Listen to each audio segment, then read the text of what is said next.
All right. Assalamu alaikum. Alhamdulillah rabbil alameen wa salatu wa salam ala rasulillah. We're going to start today with a top 10 list, which will take a couple of minutes, and that'll give an opportunity for others to join by that time, hopefully. So today I wanted to talk to you about the 11 habits of emotionally disciplined people. And this is actually about emotionally disciplined leaders, but it can be for anyone. You don't have to be, quote unquote, a leader to have these emotional disciplines. So the first one is to have a strong hold on your identity. It's okay to show your strengths and weaknesses, and be free with people. Obviously, we protect ourselves a little bit, but it's okay to show some of your weaknesses as well, because it allows people to then see who the real person is. Leaders understand their triggers. What is making them get triggered at work or with people just in your regular daily life. For example, it could be topics of politics. And so, when that comes up, you understand that you're going to have to control that trigger. It could be there's certain toxic people. And so, you protect yourself against that and not get triggered. Leaders stay on purpose. They do have a goal and vision. And obviously, at the beginning of the year, many people create their goals and visions for themselves, individual visions and missions for their year and beyond. And one of the good goals that you can perhaps create is how to be um, you know, emotionally aware of yourself and protect yourself against getting too emotional. And this can also be a good factor for investing your money, right? Whether you're investing your money or taking different kinds of risk with your money, it could be for your finances as well. Leaders stay in the moment. People stay in the moment. When we're having this webinar today, I'm not looking at other things. I've turned off my phone. I've checked out my email beforehand, and so I've quit that. And so when you're in the moment with your family, with a relationship or something like this, we stay in the moment. We identify the emotions that overcome us, and what we should do is reflect upon the fact that if there was a trigger, how we could control that next time. And I see this with children as well. So when your children are younger, it's a good opportunity to teach them about not getting tied up and overly emotional about things, even with the siblings with each other, right? Because they trigger themselves sometimes.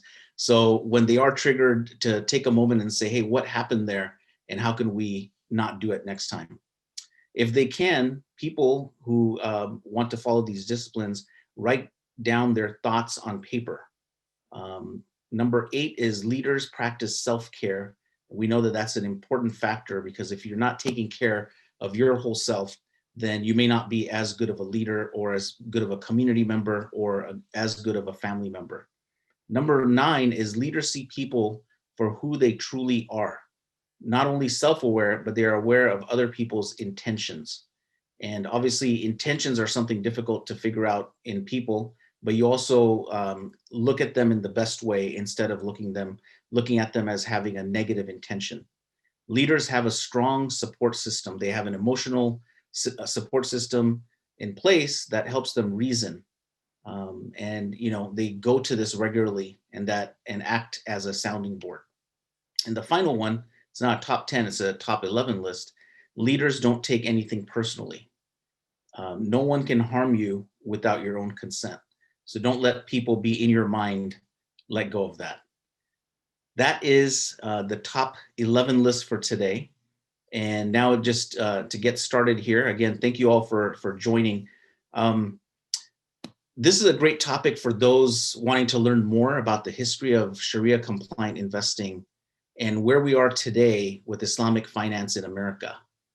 Please let others know about this as well, whatever you learned today, or just the fact that there is a topic called Islamic finance and investing, because what we find is there's wholly too many people that still don't know about this topic.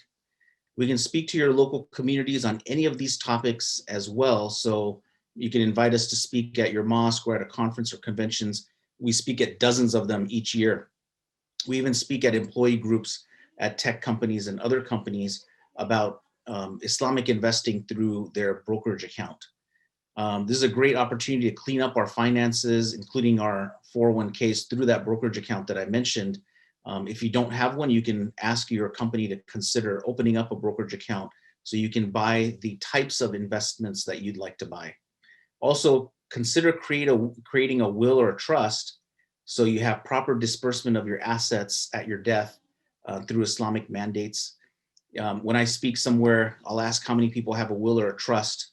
They've done everything right in their life, right? They're praying 5 times a day, going to Hajj, fasting the month of Ramadan, cleaning up their assets through Islamic investing.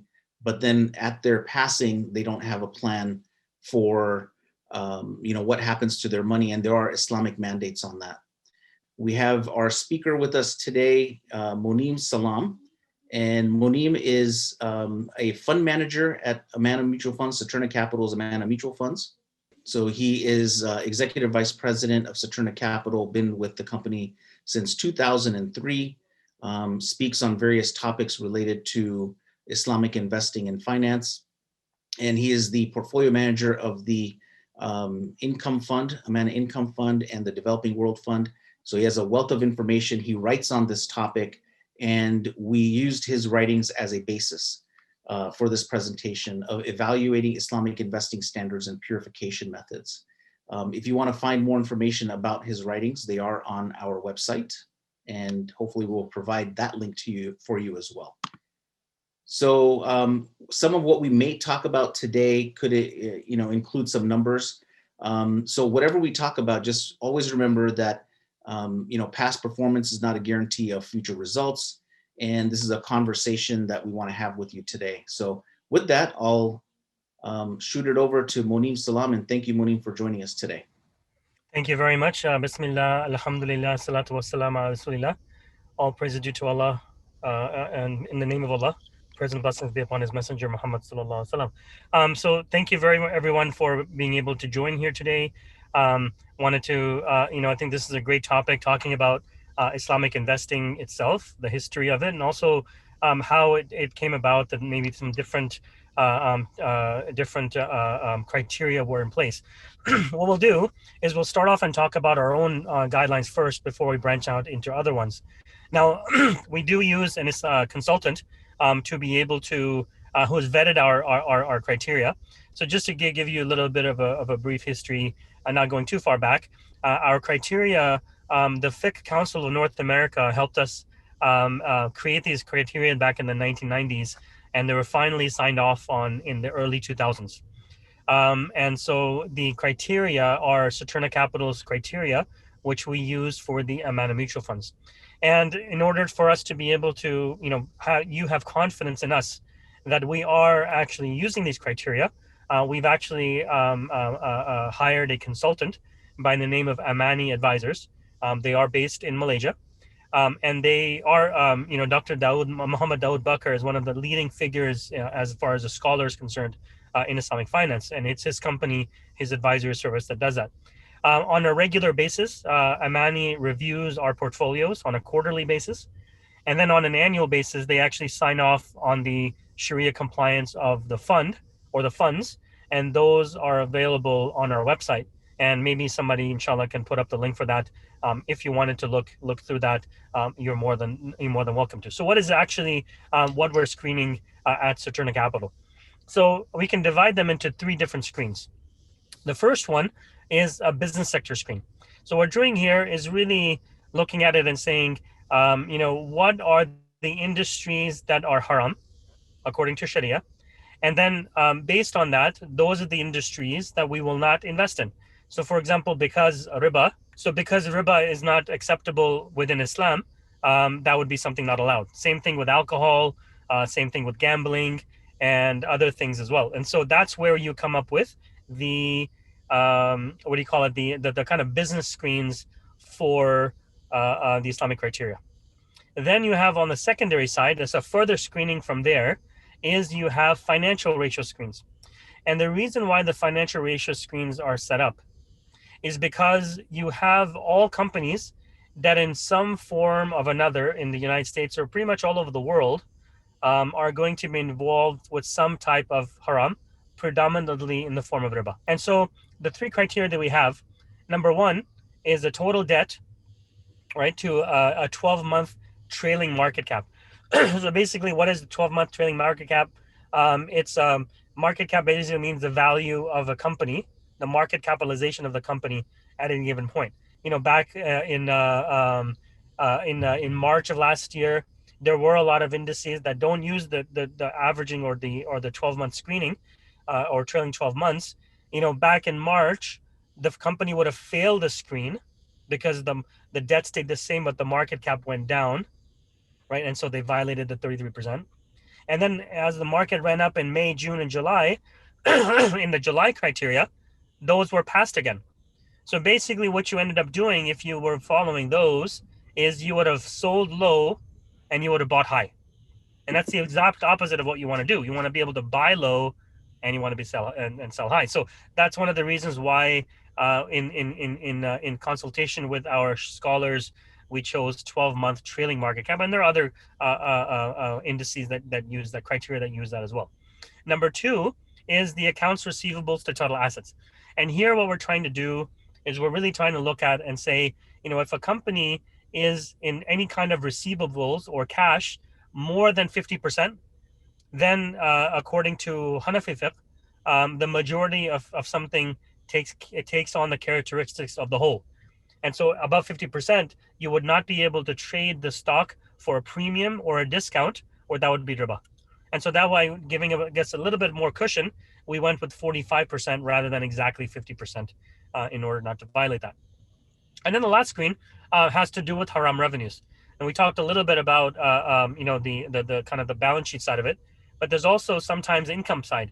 If a company has, not in this environment, but maybe maybe it's been a long time now, maybe 10, 15 years ago, if you remember a time that interest rates were in money market funds or in bank accounts were in upwards of 3, 4, 5%. I know it's been a long time, but that was the environment at a certain point.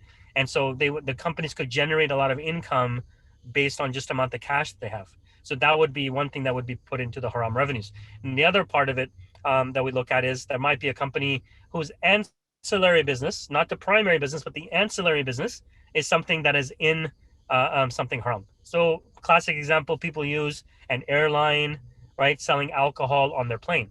Airline doesn't, their business is not selling alcohol, right? Their business is to transport people from here, there.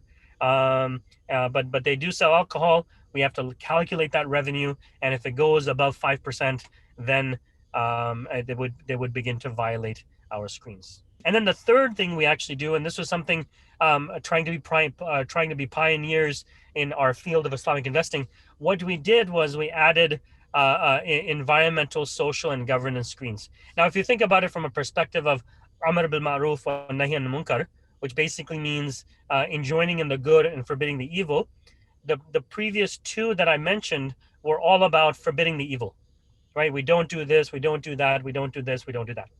And what we tried to do was kind of balance that with also how do we do good?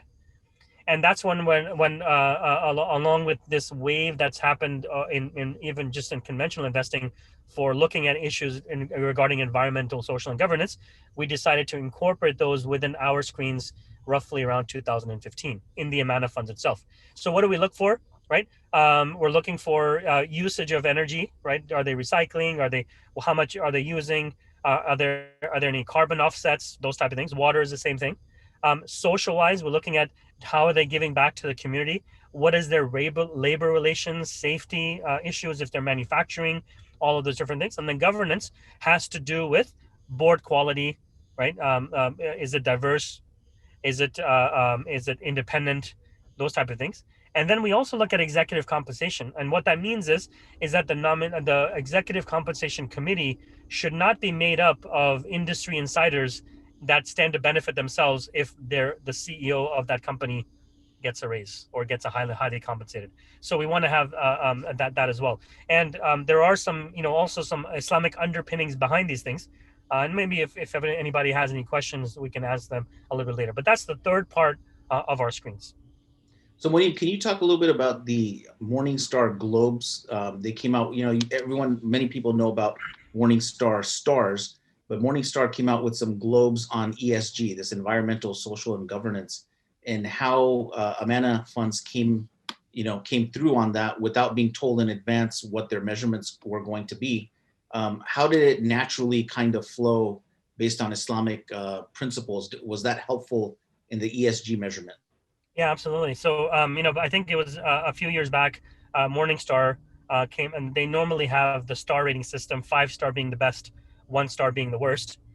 They came up with their globe ratings, so 5 globes being the best and 1 globe being the worst. And those were in line, directly in line with environmental, social, and governance screens. And so what they did was they took individual mutual funds and they look at the individual stocks within those funds, rate the ESG score, and then overall give them a rating. And so in the initial rating system that came out, both the Amana Income Fund and the Amana Growth Fund were both given 5 globes as a rating. Now, subsequently, as things happen, Morningstar actually bought a company called Sustainalytics that had their own rating system. And through a process that they went through, they ended up weighting industries as far as risk of ESG. And when they did that, the Amana Growth Fund stayed at 5 globes, but the income fund dropped from 5 globes down to about, I think it's 2 globes, if I'm not mistaken, maybe even 1.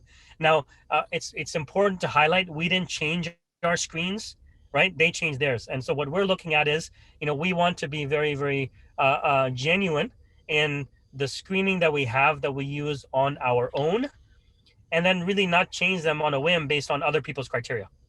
And so we want to be able to have them based on what we consider material to the company, right? And each of these screens that we have, the environmental, social, governance, depending on the industry that you're in, they're each given a different weighting. So for example, an energy company will have a higher environmental weighting than a bank, because energy is expending more energy, right? Whereas a bank might have a higher governance weighting than environmental, because they don't pollute a lot. So those are some things that we look at when we're doing that as well. Okay, and so then what we do is we take each of those screens, 3 that I mentioned, right? And if you look on the right hand side of the screen, you'll find these environmental, social, and governance screenings. So we basically overall there's about 5,000 global stocks. We screen them for the Islamic criteria. We end up with roughly about 2,100 or so. And then when we screen them for an ESG, they end up roughly around 1,100. But then we have our own fundamental analysis that we do with our analysts, because just because something is halal doesn't mean it's good. So we have to do our own screening to make sure that the company meets our valuation criteria. And so, we'll look at fundamental attributes. We look at global sector. The analysts review them, and it's done on an analysis basis. And then each of the companies that we own actually eventually has a stock qualification that's done, really deep dive into not only the ESG, but also the factors when it comes to their metrics, all right, cash flow, or dividends, or those type of things. And then the analysts are assigned a rating. And then we have a recommended list of about roughly 325 stocks, and all the portfolios that we have, including the funds, are allowed to pick from these select 325 or so different companies from there. And these 225 stocks are constantly monitored by our 16 or 17 analysts, and they're reviewed on an ongoing basis to make sure that they should remain on the investment list and thus remain in the portfolio. At any given point in, let's just take the Amana Income Fund. So we said there's 325 securities on our own recommended list. How many stocks might be in that particular fund? That's a good question. So depending on the size of the portfolio, we're roughly looking at between 50 and 60. So okay. If we have maybe a larger portfolio, might have closer to the upper end. If we have a smaller portfolio, might be closer to the lower end, or maybe even lower. There's no set number. But generally, to give you an idea, we try not to buy initial positions of more than 2% into a company. So that'll roughly give you a 50 stocks number. Okay. And Monem, you started, as we mentioned at the top of this webinar, that you started with Saturna Capital in 2003. working with the AMANA mutual funds. Before AOFI, which is the first one listed here, the Accounting and Auditing Organization for Islamic Financial Institutions, before they actually started, the funds got started back in 1986. So what was some of the history behind that? And also, you're looking at different types of screening organizations. Must you pick one or the other? That's a good question. So, I mean, I think that if you look at the evolution of it, yes, our fund started back in 1986. And so, we are the oldest in the US and one of the oldest in the world. And so, and the evolution of criteria, Islamic criteria, goes parallel with two things. One is disclosure of information, and number two is technology. And so, back in 1986, for example, when we first started, what we used to look at was basically only the first screen, which is the primary business of a certain company. As technology became better and as companies began to disclose more information, then we added the financial screening criteria, right? Because it was readily available. It was available before, but they used to take, days upon days of being able to shift through papers on what the financials look like. When technology came into being and you could do a data dump into your own software, then it became a lot easier to be able to do that. And so then the second criteria came about. And then in 2015, as the ESG, the environmental, social, and governance became more prominent, more companies began to disclose what they're doing in reference to those. Then we added those as well. Now, along the way, back in the 90s, in fact, the main index, right, that actually basically what they did was they gathered all of the primary scholars from around the world. They sat them in one room and said, look, we have to come up with a screening criteria that everybody can use.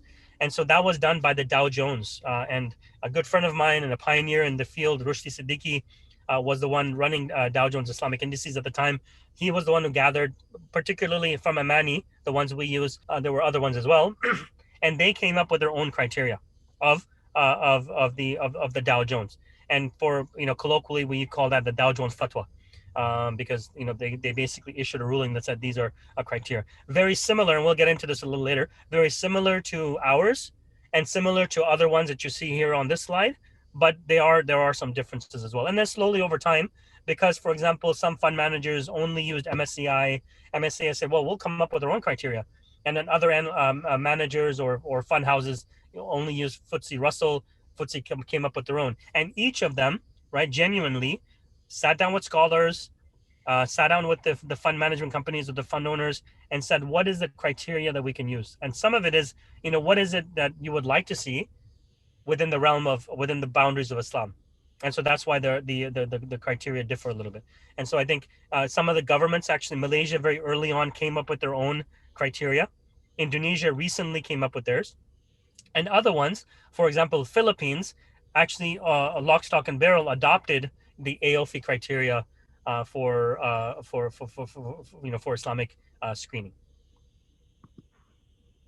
So here we kind of give you a breakdown of the different indices, and there's actually, it wasn't, if I would put it on one slide, probably would have been too small. So there's another slide as well.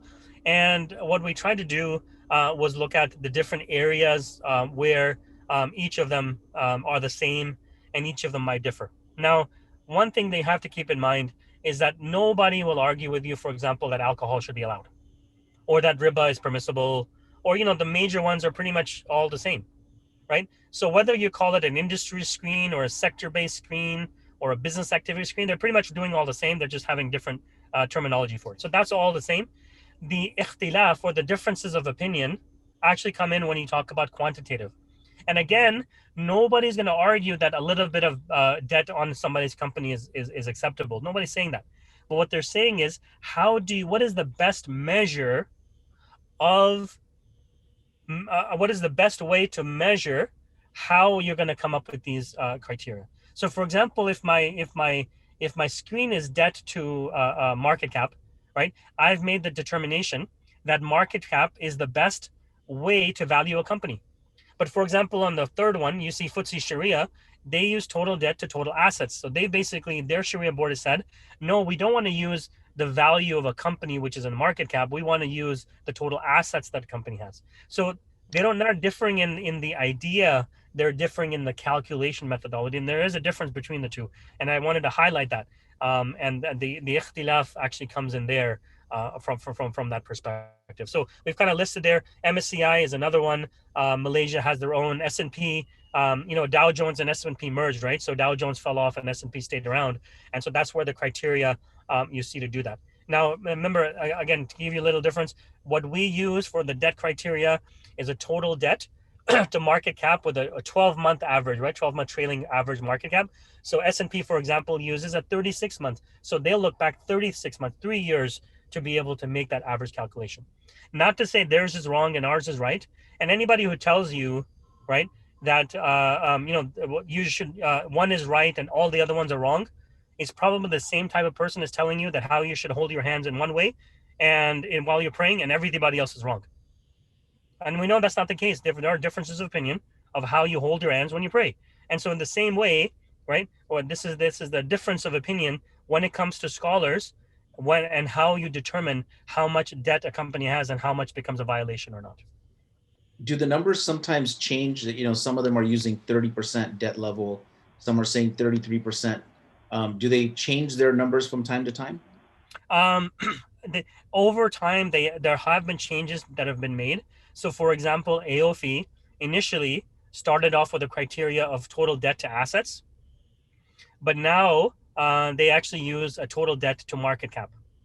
And so that number and obviously the difference between the two might increase the universe of stocks that you have in the actual portfolio, or in the actual your subset of universe. It might increase it or decrease it.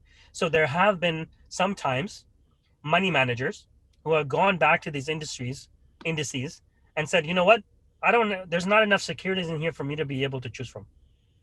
So then the indices went back to the scholars and said, this is the issue we're having. How do we kind of make it easier for them to be able to do that? So, for example, maybe some people don't remember this, but back in the early 2000s, the Dow Jones Islamic Markets Index, their universe in the U.S. went from about, I think it was globally, sorry, not the U.S., went from about 250 stocks to 750 stocks, right? Mm-hmm. And it wasn't just because everybody decided to be more Islamic. It was because they changed their criteria to make it looser, so there were more companies that were included in the universe. And again, it's important to highlight that the scholars did approve that, and we defer to the scholars for their understanding of what it is to do Islamic investing. And I want to emphasize again that don't let anybody tell you that one of these is right and all the other ones are wrong, right? They're all acceptable.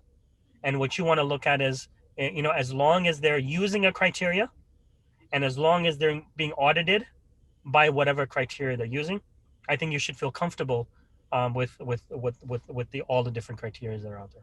Can you give us a real life example of how the screening methodology has affected one of our portfolios? Let's say the growth fund. Give us an example of a stock that had to be removed based on the criteria.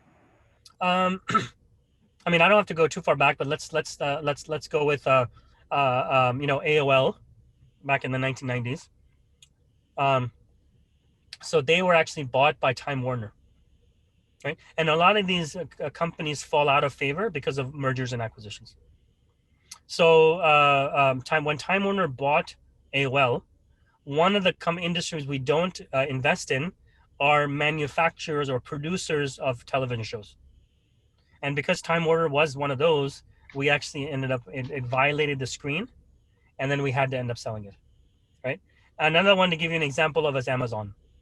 So you might wonder, Amazon's an interesting one. So why would you sell that one? Because a few years back, Amazon got a Washington state license because they're based in Washington. So they got a Washington state alcohol license to be able to sell alcohol on their platform. And so once they did that, then we ended up selling Amazon and not having it as a Sharia compliant stock, right? Thank you. And so these are basically in kind of summary of all of these other three, all the different criteria that are out there. All of them look at some percentage of debt. All of them look at some percentage of cash or accounts receivables, and all of them look at some percentage of some haram revenues, right? And they have gone through many different iterations, But again, they're all pretty much all the same. Thank you for that, Monem. So, we are looking at the portfolios on a regular basis and sending off the entire holdings of each of the 4 portfolios to Amani advisors for their review every 3 months. And as Monem said, we get a signature, basically certifying at the end of each year. But, we'd like to also purify our own money that we have individually. So as an individual, you're investing in the AMANA mutual funds or maybe some other types of investments, and you want to purify further. Even though zakat is a means of purification of your money, there is a way to further purify your money. So what we've come up with is, and it's on our website, I'll show that to you as well, is a way for you to individually purify your AMANA mutual funds. So riba, as it says here, can be found when a corporation earns interest on cash deposits and realizes income from unacceptable resources. And whenever this happens and there's a dividend, then purification can occur on that. And we look at the 10K of the company to find where this type of haram revenue is coming from. And that's how we can determine what percentage of the dividend is going to be needing to be purified.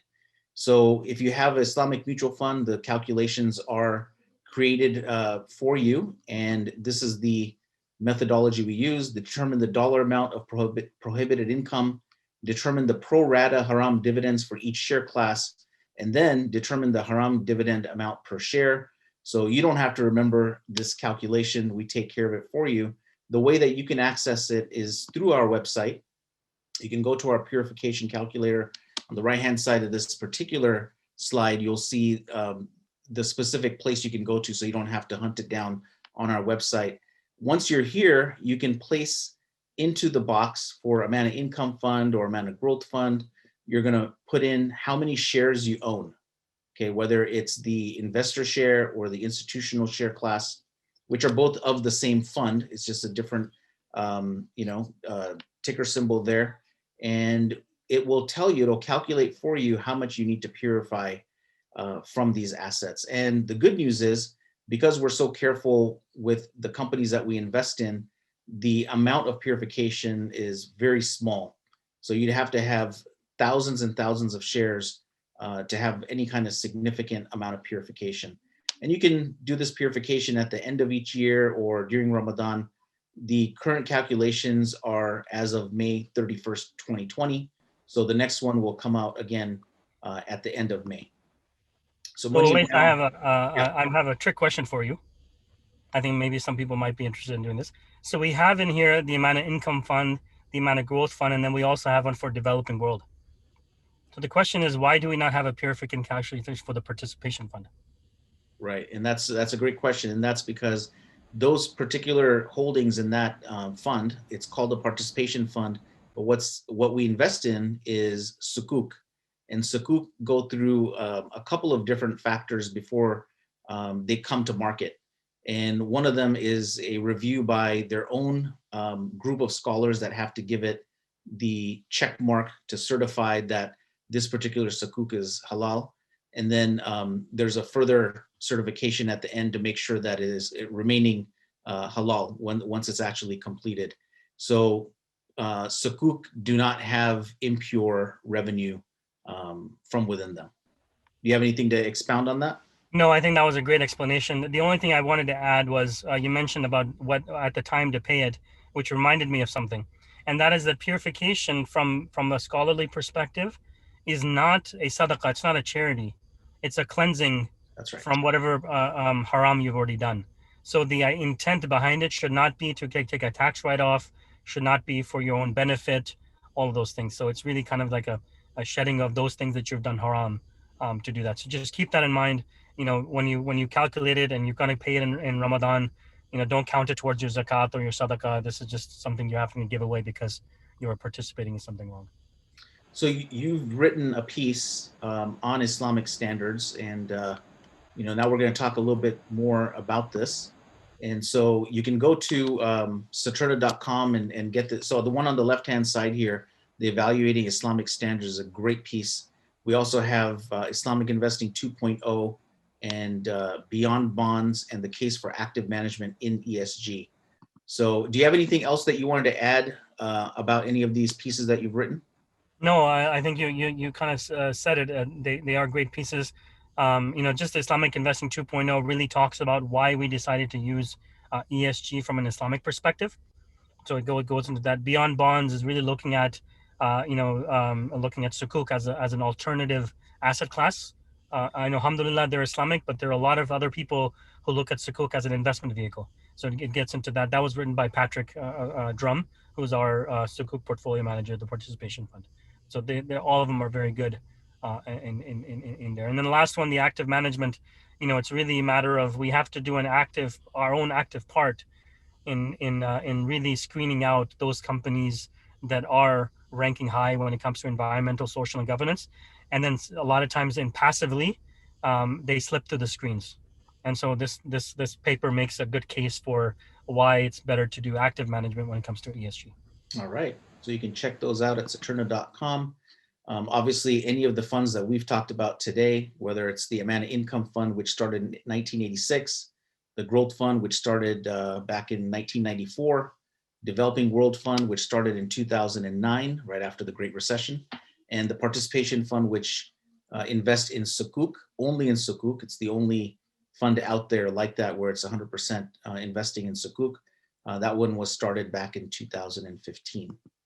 So these are the folks that you can contact if you have questions, you want to email us, you want to get a little bit deeper into your own portfolio, you want to find out how you can invest in the AMANA mutual funds within your 401k at work, or roll over an old 401k to make it based on Islamic principles, you can contact any of us. You have Monem's information, my information. Samir is in New Jersey. Amjad is in Chicago, and Haitham is in Southern California. So we thank you all for watching this portion of it. Now, we are going to try to address some of your questions in the chat group. Let me take a look here. Is AMANA mutual funds make zakat on the mutual? Okay, so in some countries that are governed by Muslims, they will take out your zakat and pay it for you. In the United States, we don't do that. There's rules, about taking your money without your authorization. So what we do is we can calculate your zakat for you using one of the methods of zakat calculation, and then it is up to you to pay the zakat to the charity of your choice. What does just one thing on that? Sorry, we have a zakat brochure on our website. And in order for us to be able to make that calculation, there is a small form that they have to fill out and send in. And if they can do that, then on an annual basis, we'll calculate the zakat and send you a statement that shows how much you owe in zakat. Okay. One of the questions here says, what does diversification of portfolio mean? If I have one mutual fund with AMANA, should I open different accounts? So I'll just give the answer on that one. Diversification is within your each individual AMANA mutual fund. So you just have to have an account. So let's say you have an IRA account with us and you have AMANA Income Fund. We've diversified that particular fund with different sectors of the economy. Now, if you want to asset allocate, you can also move money into the participation fund within that same account. But this brings up another topic, which we won't go too deeply here, but it's really about coming up with what your financial goals are and opening up accounts based on that. Because if you you have a child who's 2 years old and you want them to go to college when they're 18, an education savings account could be the solution there for you. If you have your money in a regular investment account and not into a retirement account, you're not getting the tax benefits there. So you should consider opening up a retirement account. Let's see. So we have a question here. For some of us that have 401k and limited choices of funds to pick from, how do we ensure or pick target date funds that are also halal? You want to start with that one, Monem? Sure, I can do that. So that's it's a difficult choice that you have, right? So first of all, let's be very clear that none of the funds that you're going to buy are going to be Sharia compliant. They don't have certification.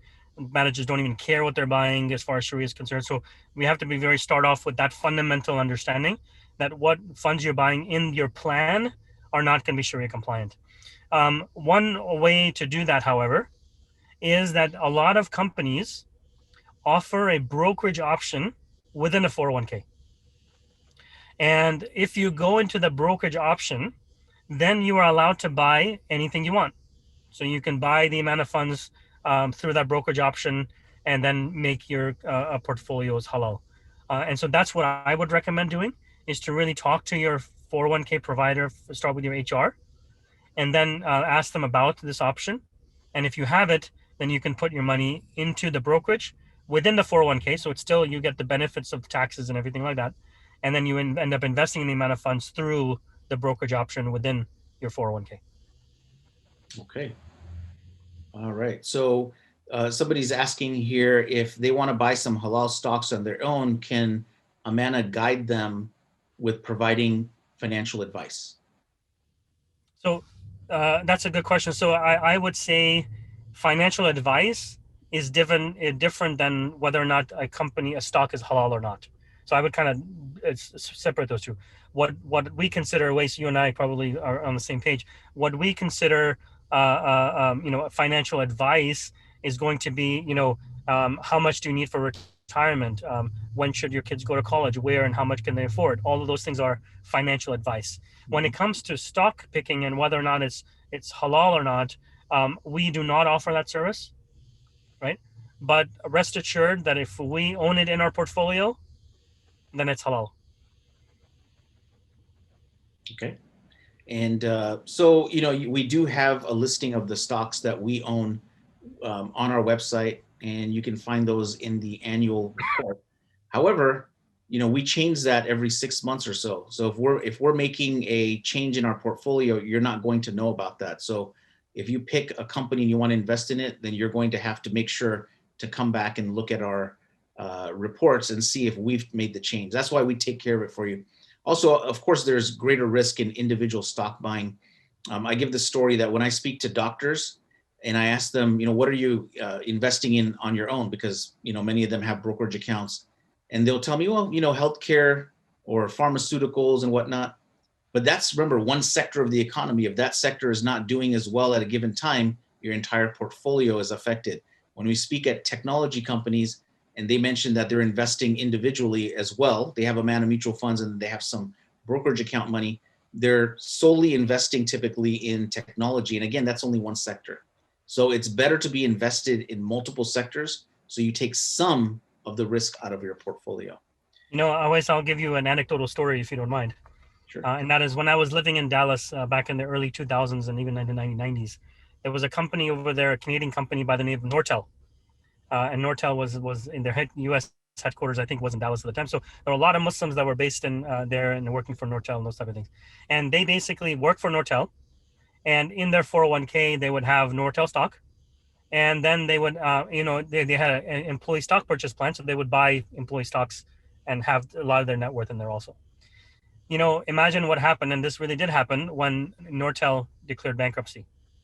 They lost their job, the 401k was zero, and their savings was zero because everything they had was in Nortel stock. And so that's why I think you're mentioning this idea of, diversifying is very important, not only not in one stock, but also not in one industry. Because I remember when Nortel was going down, so was Ericsson and other companies that were in the same industry as Nortel was. Yeah, and the case of Enron as well, more recently, and what happened in that case, the practical effect, as Monem just mentioned, you lost a lot of different parts of your financial life.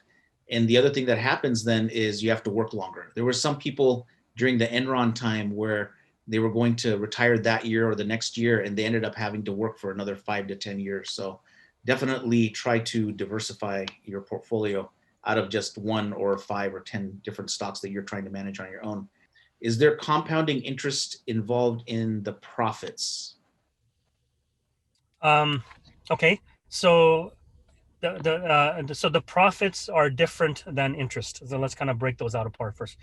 Profits are something that the company, after the revenues and after paying for their expenses, they have money left over, and that's profit. And I'm being very, very simplistic when I say this, right? So you have revenues, expenses, whatever's left over is profits.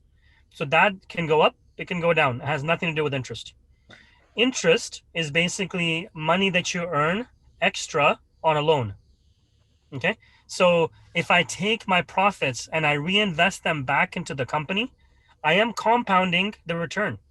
However, it's still considered halal because it was halal profits that I reinvested back into the company, right? In the compounding interest, obviously, with interest is haram. So when I get that interest, it's haram. And obviously, when I put it back in for more, it's going to be haram as well. That's right. Very good. And we have a good question here as well. How often are we checking regarding the 5% or less haram revenue screening, quarterly, annual, etc.? And what happens if we fail this, right? If that company fails and goes to 7% or 10%, what happens in that case? So we're on a monthly basis. We're actually doing the screening of the 5,000 stocks that I told you about earlier in the presentation. And the reason is because different companies have different fiscal year ends.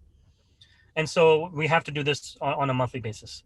On a quarterly basis is when we actually submit the portfolios to our advisor, Amani, and then annually is a certification. Now, um, typically, I will tell you that a company doesn't violate the haram revenue screen. And the reason is because there must be some fundamental thing happening, as I mentioned to you earlier. Amazon got a license to sell alcohol, right? Or there was a merger and acquisition, and then the company became haram. So typically, what doesn't happen is all of a sudden, let's say Southwest Airlines began to sell so much alcohol on their planes that they violated the screen. Maybe during the Trump administration that could have happened, but definitely probably not anymore. So that's something you want to keep in mind. The other part of it, also on the haram revenue side of it, would be the interest component, right? The savings interest that they're getting from keeping their money markets. And as I mentioned to you, money market rates and bonds rates are so low that it would take a long time before they would actually have that number cross 5%. So, this is a really good question as well. And I think we have some information, you can correct me if I'm wrong, on our website regarding how did the 5% rule come into effect to begin with? So that's a good question. I think I have that information on the Evaluating Islamic Standards. I will tell you, and let's be honest, right? The 5% number is the only one that literally was pulled out of thin air. And I'll be honest with you, right? And the reason why, but why is the 5% number not something higher than that? And there are numbers that are higher. Some people use 10%. 10%. The idea was, right, is that because there's no really percentage that we could kind of derive from a hadith or the Quran and that type of thing, what we were looking at was, or the scholars were looking at was saying was, at what percentage of a company's revenues or earnings does the nature of the company change to become that portion of it? So, for example, our scholar said, that if you have 5% of a company's revenues are coming from this ancillary source, you're basically changing the nature of that company. It's not no longer whatever it is into, it's getting into more than that. Some people have said, no, 5% is a little low, maybe 10% is the number, right? But somebody had to pick a number. And so our scholars chose 5% and somebody else chose 10%. Now, why do we do that? If you look in, I'll get a little technical here. If you look in the book of Tahara, in Hadith, right, you have this idea of can you make wudu or ablution in a lake, right? And so there's certain criteria you have to meet before you can do that, right? The color can't change, the smell can't be there. So there's other criteria. So if you look at it from a stock perspective, at what percentage does the color, right, or the smell of a company change in such a way that it's no longer what the fundamental business of that company is? Very good. I think that's a great, example of what the scholars have to look at and how they have to derive these answers. And like you said, it is in the first publication that we mentioned. How much do we charge? What's the annual fee for this service? I'm not sure exactly which service you're talking about, but we have a couple of different things, right? So one is the AMANA mutual funds. You can go to our website and look up the fact sheets for each one, or just if you look up AMANA income growth, you can find different percentages of what the expense ratio is. We do have the institutional share class, which has taken down the cost by about 0.25%. So that's been a great addition a few years ago that we came up with. But if somebody wants to, sorry, I just wanted to mention that speaking of this of the fee change, we did reduce our fees back on December the 1st of 2020, and so the fees are actually lower now for shareholders. Before I joined the company in 2008, at one point the fees on the AMANA growth and income were around 1.7, 1.8%. Now they're much lower than that, and the reason we can lower them is as we build up the assets under management, there's an opportunity for us to lower the fees. And obviously there are some mega companies out there like Vanguard that can charge less than us, but that's because they have $1 trillion under assets under management. The other place that, I guess I can answer your question about fees is if you want to have an individually managed account by somebody like Monem or one of our other portfolio managers, that is a different cost structure. And in some cases, once you get to a large enough amount, it's going to be a better expense ratio than the AMANA mutual funds. So you can take a look at that on our website as well. But basically, it's $2,500 a year and 0.5%. So on $1 million, that would be 0.75. On $2 million, it would be 0.625, and it goes lower based on how much assets you hold. How do I transfer my old 401k and buy AMANA mutual funds? Or do you have 401k and IRA plans that offer AMANA mutual funds? So if you come directly to us, you can have an IRA with us and buy the AMANA funds there. If you want to roll over, and I just had this question a couple hours ago, I want to roll over my old 401k to Saturna's AMANA mutual funds.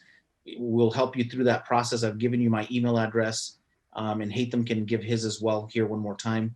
So what you can do is you can roll that over into a rollover IRA, and then you can buy the funds.